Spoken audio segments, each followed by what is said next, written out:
বিশ্বনবীকে special surprise দেওয়ার জন্য আল্লাহ প্ল্যান করলেন। জিব্রাইল ডেকে বললেন, ও জিব্রাইল, আমার পেয়ারা নবীকে স্পেশাল সারপ্রাইজ দিব, কিন্তু এই সারপ্রাইজের গিফটটা তোমার হাত দিয়ে আমি দিতে চাই না।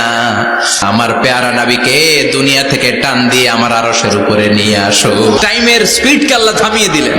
মক্কা থেকে উঠিয়ে বিশ্বনবীকে এক মরুভূমিতে রাখা হলো রাতে। বললেন দোয়া করেন।